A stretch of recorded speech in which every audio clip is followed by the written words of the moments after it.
पार्वती मैया ने अपने तेज बल से, मां जगत जननी ने अपने तेज बल से, माता जगत जननी पार्वती ने अपने तेज बल से उसी समय पर भगवान नारायण से भगवान शंकर की एक आनंद के साथ प्रार्थना करी। नारायण ने कहा मैं सिंदूरासुर का वध नहीं कर सकता, शंकर के अंश के रूप में तुम्हारे अंश से अगर विनायक प्रकट हो जाते हैं तो वो ये सिंदूरासुर को मार सकते हैं। पार्वती माता ने विनायक को अपने ही स्वरूप से, अपने ही अंग से प्रकट कर लिया और प्रकट कर कर विनायक से कहा, विनायक ये मोर पर बैठ तू, तेरा नाम मयूरेश्वर होगा।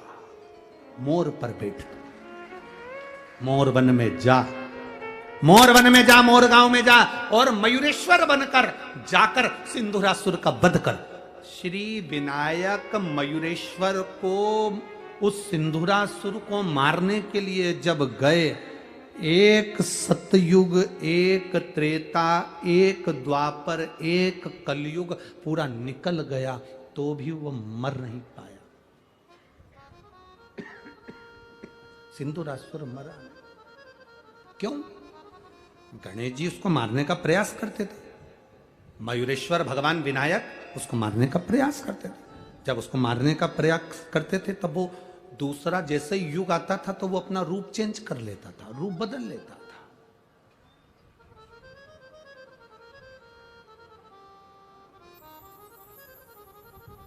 वो रूप बदलता है।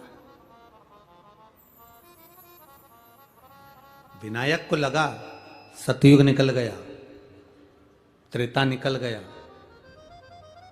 द्वापर निकल गया, कलयुग निकल गया, ये मरेगा कैसे? जब तुमको लगने लगे कि कहीं ना कहीं तकलीफ में फंसे हुए हो, संशय में हो, तब उस जगह पर घर के जो बुजुर्ग होते हैं, घर के जो बड़े होते हैं, घर में जो गुरु होते हैं, जो घर का बड़ा होता है, बुजुर्ग होता है, कोई श्रेष्ठ होता है, उसके पास थोड़ी देर जाकर बैठना, वो निर्णय जरूर देगा। वो देगा नहीं, पर किसी अच्छे के पास जाकर बैठना जो सही निर्णय दे दे। किसी ऐसे वैसे के पास जाकर होता है। एक व्यक्ति बहुत तनाव में रहता था, बहुत डिप्रेशन में रहता था, बहुत तनाव में दिन भर तनाव में रहता, दिन भर टेंशन में और तनाव में रहता। वो इतना तनाव में रहता, एक बार डॉक्टर को दिखाने गया, उसके घर के लोग डॉक्टर को दिखाने ले गए तो डॉक्टर साहब ने पूछ लिया, तुम्हें इतना तनाव रहता है तो तुम इतने तनाव में क्या करते हो? तो कहा, मैं जब जब तनाव में ज्यादा रहता हूं तो मंदिर चले जाता हूं।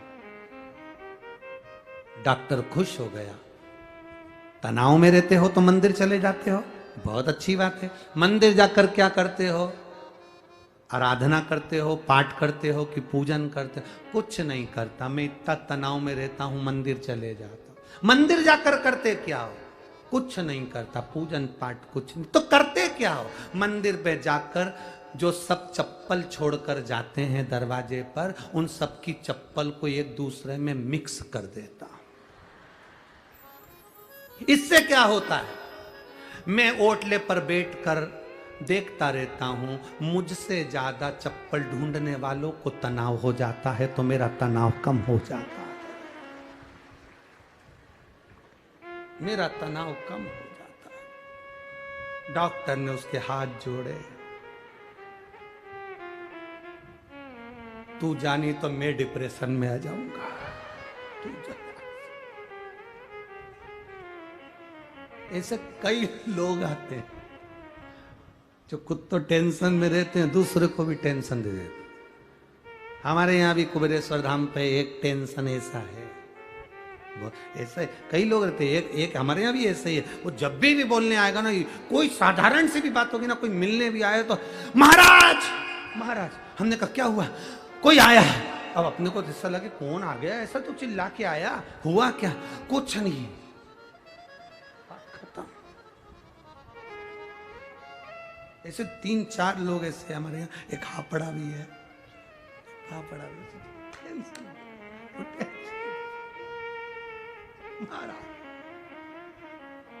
अच्छा, इन लोगों के बिना कुबेरेश्वर धाम पे लगता भी अच्छा नहीं है, फिर ऐसा लगता है थोड़ा जब भी बोले ऐसा।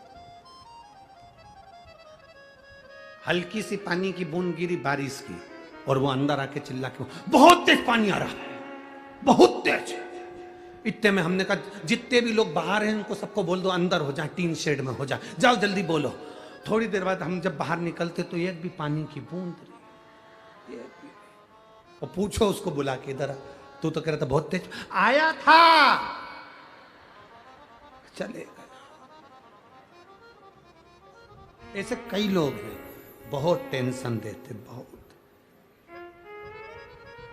कई लोग तो समझ जाते हैं इनको कि ये टेंशन देंगे। जैसे कई पतियों की आदत रहती है, ऑफिस से घर आते हैं और उनको मालूम है जाऊंगा और सुनना पड़ेगा, तो पहले से वो तैयार होके आते हैं, 2 कॉफी और चाय पी के। बाजार से जाते हैं तो बड़ा पाव खा के जाते हैं। वो इसलिए जाते हैं क्योंकि यहां से बड़ा पाव खाकर चले जाओ, वहां वो भाव खाएगी, क्या मतलब। टेंशन। अब विनायक मोरेश्वर को लगा कि ये मरेगा कैसे, ये तो एक सतयुग चले गया, त्रेता चले गया, द्वापर चले गया, कलयुग चले गया, मरेगा कैसे। माँ जगतजननी के पास जाकर मयूरेश्वर बैठ गए। माँ ने पूछा क्या बात है विनायक, क्या हुआ।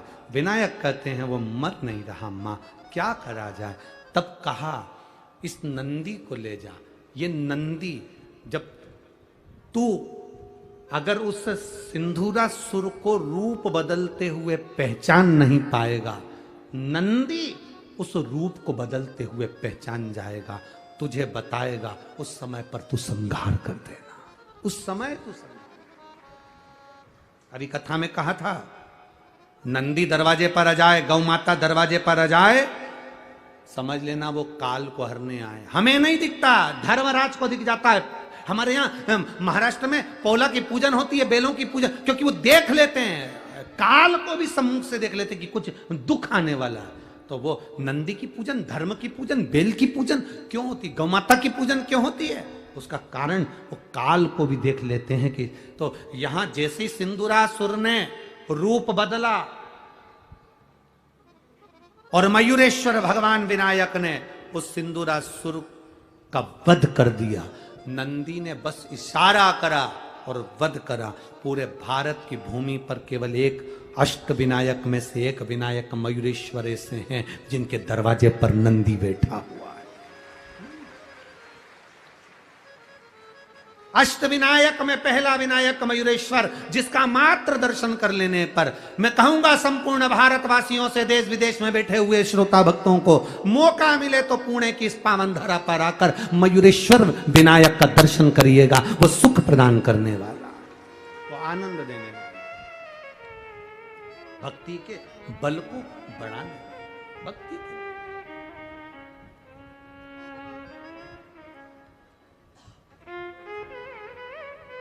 सिंदूरासुर का जब प्राण छूट गए, देवादिदेव महादेव की समाधि टूट गई। शिव जी आए, मां जगत जननी साथ में, मोर पर बैठे हुए भगवान गणेश को देखा, विनायक को देखा। विनायक अपनी माता के साथ जाने लगे तो शंकर भगवान ने कहा नहीं नहीं नहीं नहीं विनायक, तुम नहीं जाओगे। संसार का हित करने के लिए और संपूर्ण ब्रह्मांड के कल्याण के लिए, संसार मनुष्य के दुख को काटने के लिए तुम मयूर पर ही इस मोर गांव में मयूरेश्वर बनकर विराजमान रहोगे और तुम मयूरेश्वर विनायक के रूप में पूजे जाओगे। संपूर्ण ब्रह्मांड में तुम आनंद पाओ। बैठो, बैठ। माता की गोद में बैठने के लिए मयूरेश्वर विनायक ने छोटा सा रूप रख लिया था, छोटा सा रूप। इसलिए गणेश जी की वो मूर्ति तो बहुत छोटी है, अब सिंदूर लगा लगा कर भले बड़ी हो गई है, पर स्वरूप छोटा है। मयूरेश्वर गणेश